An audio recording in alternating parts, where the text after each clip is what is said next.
Все, начала. Начала, да? It's a weekly, all-Russian weekly illustrated newspaper called Собеседник, the first color newspaper in Soviet Union, and we're publishing since 1984. And nice to meet you. It's a pleasure to interview you. I'm impressed about I wanted to start to talk to you about literature, but actually I'm impressed about your drug experience. Oh. Yeah. Have you watched a movie, Spears and Evidence in Las Vegas, about journalists which were played by Johnny Depp, who used LSD? And what do you think if each journalist should take LSD at least once in their life? Because I'm thinking about it. Can you advise me? Oh dear, it's so long ago since I took, far away and long ago, my drug taking. When I took LSD back in 1964, 5 I think, it was still legal. And the LSD came from Sandoz laboratories, where they were testing it to see muscle flexibility in animals. And this meant that the LSD was very pure, absolutely pure, and in a sense, relatively safe. Since then, of course, you never know quite what you're getting. Now that LSD is illegal, you get all sorts of contaminated stuff. There's always a risk. I don't take any drugs anymore, except ones to control my blood pressure, because I'm too old. No telling what a drug is going to do to my heart, or I'll have a stroke or something, Wait a second. Don't go anywhere, because I will interview you next. Oh, yeah? Okay, right. Be around here. Okay, right. I'll stay here. Thank you.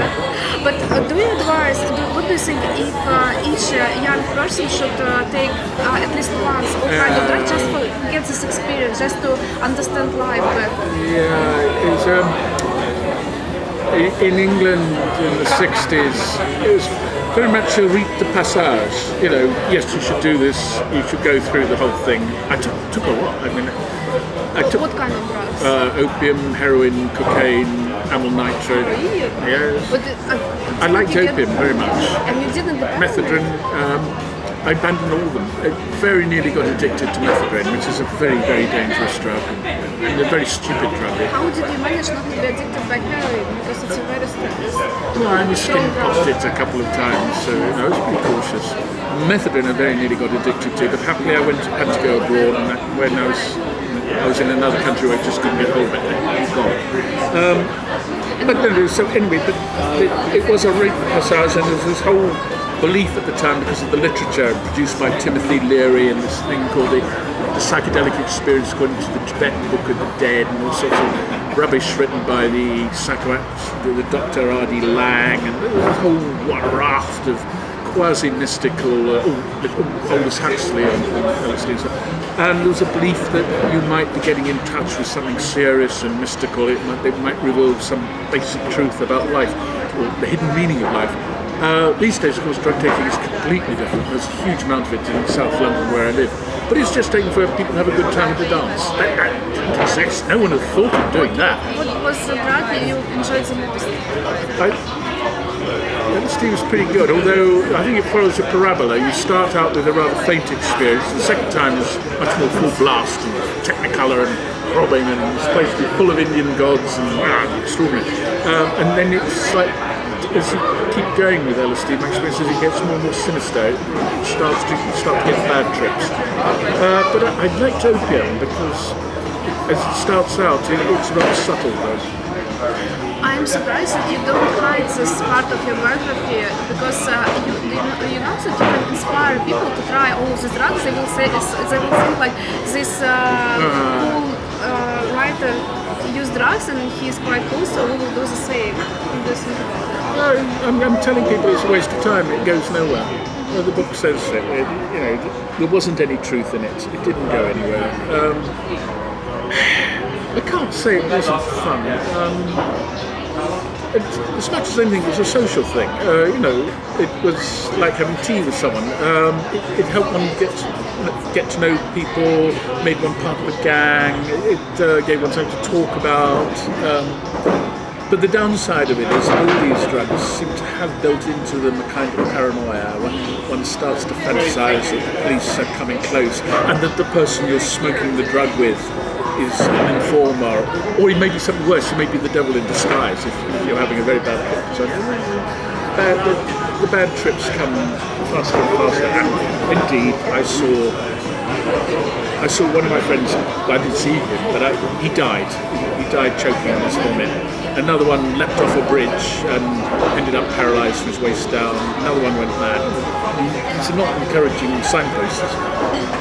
And another important question: what is happening in Arabic world now? Of course, you heard about this terrorist attack. About this terrorist attack in Tunisia. Several about 30-40 people died recently. Why European people join Islamic State?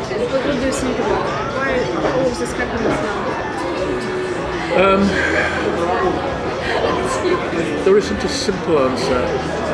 I actually think quite a lot of these horribly misguided people are going out not for any reason that's got anything much to do with Islam. And many of them seem to know extraordinarily little about Islam, even though they are technically members of Muslim families. They're going out because they're young and they're adventurous and they're looking for danger and maybe a woman. All this is going on. It's like people who joined the Foreign Legion in the 19th century, or a few of the people who went out to fight in the Spanish Civil War. They were looking for adventure. But it's extremely nasty adventure where you're actually cutting people's heads off with a blunt knife and so on. It's a catastrophe for Tunisia because Tunisia has small income from olives, olive groves, olive oil, olive soap, but almost all its income comes from tourism, and this is going to have a catastrophic effect on the level of income of almost everybody in Tunisia. It's going to be a major disaster. And if you killed 40 people on a beach in Britain, it would be horrific and we'd get all very angry and so on, but it wouldn't make any difference to the British economy. But Tunisia is awful. And what do you think, will it ever stop? All the things to happen? I was just... terrorist attack and... Previous interview I was saying I am an expert on Mamluk history, Egypt and Syria from 1250 to 1517. I'm an expert on the Arabian Nights. I know quite a bit about Sufism. There's no reason I should know anything at all about what's going to happen in the modern Middle East. Yeah, but you write about Arabic words, so how can I not ask you? No, it's like, there's somebody who's a scholar in Chaucer or the Lay of Prince Igor, and you ask him, what is the future of the European common market? It's ridiculous. One shouldn't be, but it happens again and again that experts from small aspects of the Middle East are manoeuvred into pontificating on what's going to happen next, and they always get it wrong. I'm going to write a paper, perhaps a whole book, on how Arabists get it wrong. Come to that, the analogous point is with Sovietologists back in the 60s and 70s and 80s, that they were all analysing what's happening in the Soviet Union, they're always making predictions, and they got it completely wrong. I think just about all of them got it wrong. And experts in Iran, I think of all the experts in Iran, in the West there must have been well over 100, only one person predicted the overthrow of the Shah by a religious regime. Just one. Everybody else thought the Shah was going to go on forever. Thank you so much for the interview. Sorry, you obviously rushed for time. Yeah. Because beautiful. Sorry.